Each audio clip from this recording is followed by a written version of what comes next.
Salut à tous, c'est Canarino, je se retrouve pour une nouvelle vidéo. Alors ce sera un suivi d'élevage, comme d'habitude. Je vais vous montrer un peu tout ce qui a changé, tout ce qui s'est passé. Donc voilà.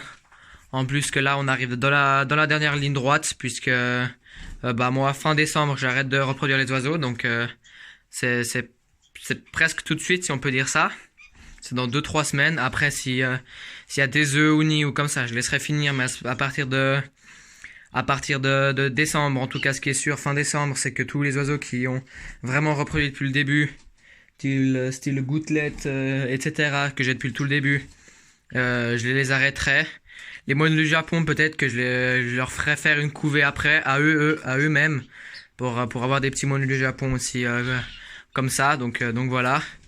Et après, peut-être aussi les padas, qui ont une seule couvée, peut-être que je les laisserai en faire une deuxième, ou peut-être aussi les amandines tête rouge ou comme ça, mais je verrai, mais c'est pas encore sûr. En tout cas, c'est la dernière ligne droite. Mais bon, on va commencer directement, justement, par les amandines. Donc voilà, le couple est là. Je leur ai enlevé le nid et je leur en ai mis un propre. Voilà, pour qu'ils me refassent, parce qu'elle me pondait plus. Enfin, elle m'avait pondu un œuf une fois, mais elle m'a pas répondu. Du coup, voilà, je leur laisse recommencer un nid pour un peu les stimuler, on va dire. Voilà. La femelle devant, le mâle derrière. Ensuite, au-dessus, chez les moineaux. Ici, alors, je vais juste les faire bouger. Ici, ils ont 5 œufs de Ruficoda. C'est ceux qui étaient à la base dans ce nid-là, mais c'est que ici, ce couple, il couvre pas. Donc voilà, je les ai mis là. Je sais pas si c'est trop tard, peut-être. Si par hasard, ils auraient pu être fécondés, si c'est pas trop tard. Parce que ça fait déjà en tout cas plus d'une semaine. Donc voilà. Mais pour l'instant, puisqu'il n'y a pas d'autres, je leur mets ceux-là. Et on verra bien. Ici, le couple qui a le petit Kitlitz. Il grandit bien. Il grandit même super bien, voilà. Il est là. Il est bien nourri. Donc voilà, c'est super. Bon, du coup, ici, justement, là, le couple qui me couvre pas. Voilà. Ici, le mâle pape de Nouméa et le petit bavette. Mais le mâle pape du Nouméa, c'est pas le même qu'avant. Parce que le mâle qui était là, je l'ai repassé avec la femelle. Parce que ça fait aussi là depuis 2-3 semaines qu'elle pond pas. Du coup, j'ai essayé de réchanger, voir si ça pourrait donner quelque chose ou pas. Du coup, en attendant l'autre mâle, je l'ai mis là. Et il y avait aussi la petite femelle diamant modeste. Je l'avais déplacée parce qu'elle était un peu malade. Et justement, elle est morte il y a déjà là quelques jours. Donc voilà, ça arrive. Mais bon. Ensuite, ici, ce couple de moineaux du Japon. La femelle est là, le mâle est au nid. Ils ont 3 œufs de gouttelettes. Donc voilà. Normalement, j'en avais vu qu'il y en avait un qui était fécondé. Il faudra encore que je vérifie. Donc voilà, la femelle est rentrée au nid. Hop. Ici ensuite, ce couple-là, en haut, il a les œufs de bicheno. Je sais pas si on voit. Hop. Normalement, les 5 devraient être fécondés. Voilà. Donc c'est une bonne nouvelle. J'espère que maintenant, ils vont continuer à couver. Et que ça va donner quelque chose. Excusez-moi. Donc voilà. Ensuite, le couple à côté. Je vais juste prendre mon escabeau pour filmer, sinon je vais pas m'en sortir. C'est un peu haut. Hop. Le couple à côté. Il me couvre des œufs factices. Voilà. C'est en attendant qu'il y ait d'autres œufs. Voilà. Rien de très important. Ici, ce couple-là qui avait le petit moineau du Japon, il est sorti du nid. Voilà, il est là. Donc voilà, il est en cours de sevrage. Je me rappelle plus si j'avais dit dans l'ancienne vidéo, mais j'ai perdu l'autre bébé bavette et l'autre bébé du Japon, je sais pas pourquoi. Ce couple là, lui aussi arrive au bout, on voit qu'ils sont fatigués. Donc voilà. Pour ici. Et ensuite ce couple là, il couvre aussi. Et là je leur ai mis 4 œufs de gouttelettes. Voilà, donc là aussi on verra. Voilà. Ensuite les kitlits qui doivent être cachés là-bas en haut. On les voit à peine, mais ils sont là-bas dans le coin, on en voit un. Voilà. Ils avaient 4 œufs fécondés. Et malheureusement, ils ont arrêté de couver. Du coup, j'ai perdu les 4 œufs. J'avais drôlement hésité à les mettre les moineaux, mais je me suis dit non, on va tenter de les faire élever par les parents. Donc voilà, on va dire mauvaise idée parce que j'ai perdu 4 œufs fécondés. Mais bon, voilà, j'espère qu'ils vont juste recommencer avant la fin de la saison. Pour au moins essayer de ressortir quelques jeunes. Mais bon, voilà, on peut pas tout réussir. Ensuite ici, les bavettes. Là, les deux sont là.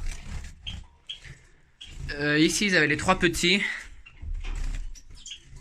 Bah, il y en a plus que 2. Les 3 sortaient du nid. Ils sont déjà sortis du nid tous. Et aujourd'hui, j'ai trouvé le 3e. À moitié mort, par terre, qui agonisait. Et j'ai pas du tout su pourquoi. Et puis quand je l'ai pris, en fait, il avait le bec enduit de fiente. Et le derrière aussi avec une grosse boule de fiente. Je sais pas ce qui a dû se passer. Je doute parce que ça m'est déjà arrivé. Que quand justement parce que c'était le plus jeune. Quand ils sortent du nid, quand ils sont entraînés par les autres. Puisqu'ils n'arrivent pas à rester en hauteur quand ils font leur déjection. Bah, ça touche directement le sable, tout ça. Et ça fait une grosse boule. Exactement aussi pour leur bec. Parce qu'ils doivent picorer un peu tout. Puis il a dû essayer de picorer un peu tout ce qu'il y a par terre. Puis puisqu'il y a des fientes, ça a dû se boucher. Enfin, bloquer le bec. Et du coup, malheureusement, bah, j'ai essayé de le sauver. Mais il est mort dans mes mains. Mais bon, voilà, ça arrive. Même si ça fait un peu chier. Mais bon, c'est comme ça. Il y en a 2 encore. C'est déjà bien. Voilà. Ici, le couple de bavettes longue queue. Pour changer, bah, toujours rien. Hein. Voilà, les 2 sont au nid, mais il n'y a pas un seul œuf, il y a rien, je sais pas. Je voulais peut-être changer la femelle, mais je trouve que ça devient quasi inutile puisqu'on arrive en fin de saison.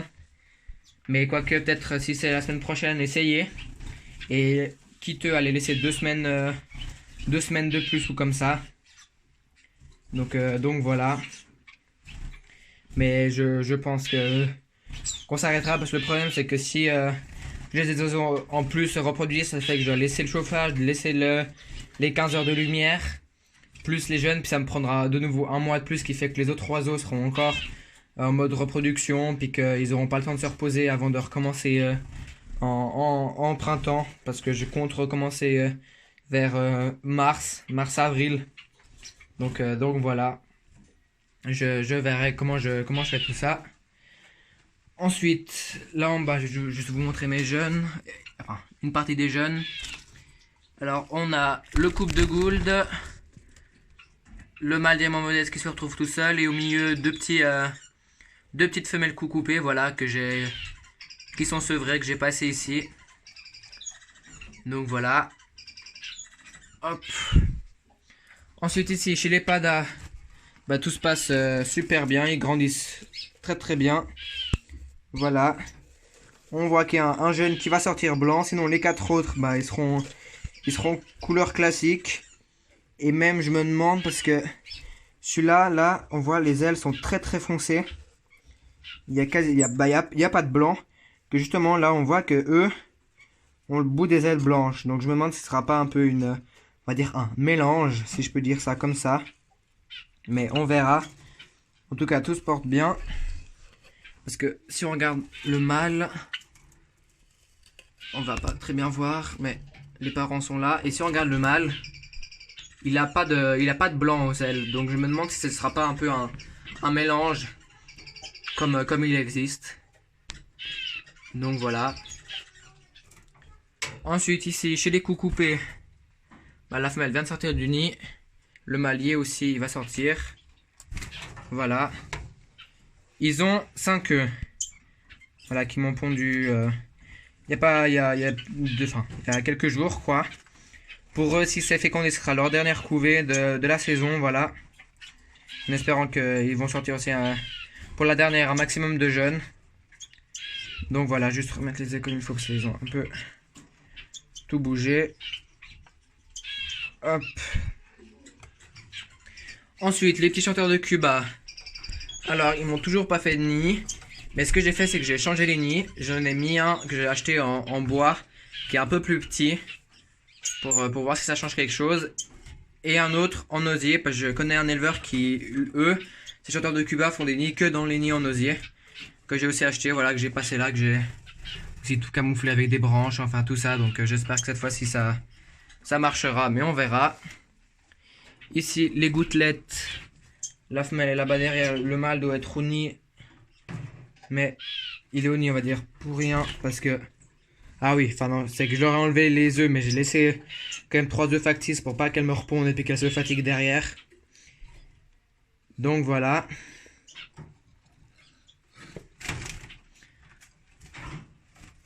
Ensuite ici, les papes. Voilà, comme je vous ai dit avant, j'ai changé le mâle. Parce que de nouveau, enfin le nid est fait. Mais il n'y a pas d'œufs, il n'y a rien du tout. Donc voilà. On va voir. Ici, chez les diamants modestes. Désolé, on a été coupé. Je disais que chez les modestes, que les 3 petits, bah ça se passe super bien. Ils ont très très bien grandi. Voilà, ils sont juste magnifiques. Comme la mère Isabelle. Il y en a 2 qui sont bagués. L'autre a perdu sa bague. Mais voilà, ils sont juste magnifiques. Tout se passe bien. C'est génial. Ensuite, les Ruficoda. Là, il m'avait pondu un œuf il y a quelques jours. Mais plus rien après, du coup j'ai enlevé. Et je leur ai laissé le nid. Pour voir s'ils refont quelque chose. Donc voilà. Et ensuite là, les bichenots qui sont sûrement au nid. Là, on en voit un qui on voit leur tête qui dépasse. Voilà. Bah, les œufs qu'ils avaient fait, je les ai passés au mois d'août du Japon. Et pour l'instant, ils m'ont pas encore répondu. Donc voilà. Je leur ai laissé le nid en espérant qu'ils recommencent. Mais du coup, voilà, c'est un peu tout, ce qui s'est passé depuis la dernière vidéo. Donc voilà. Je vous rappelle que j'ai mon compte Instagram. Je vous mettrai le nom en dessous. N'hésitez pas à aller voir. Comme ça aussi, si vous avez des questions, vous voulez me poser des questions, justement, c'est un peu mieux que sur YouTube. Ça évitera qu'on se perde un peu. Vous pouvez directement m'écrire à moi. Mon compte, il est pas privé, justement. C'est canary-du-bano. De toute façon, je mettrai en description. Donc voilà. Et puis, je vous rappelle aussi qu'on a créé avec Lionel un groupe WhatsApp qui parle que d'exotiques. Parce qu'il y en a un qui était dédié aux Canaries. Qui cette fois-ci, bah, il est dédié aux exotiques. Donc si vous êtes intéressé, parce que vous êtes un petit éleveur, vous avez des oiseaux exotiques, bah, vous pouvez soit écrire à moi, qui ensuite je vous redirigerai sur l'Instagram de Lionel, parce que c'est lui qui ajoute les personnes. Soit vous pouvez aussi directement lui écrire à lui. Donc voilà. J'espère que la vidéo elle vous aura plu. Et puis que comme d'habitude, justement, n'hésitez pas à mettre un petit commentaire, ça me fait toujours plaisir. Donc voilà. Et puis bah je vous dis à la prochaine. Bye bye.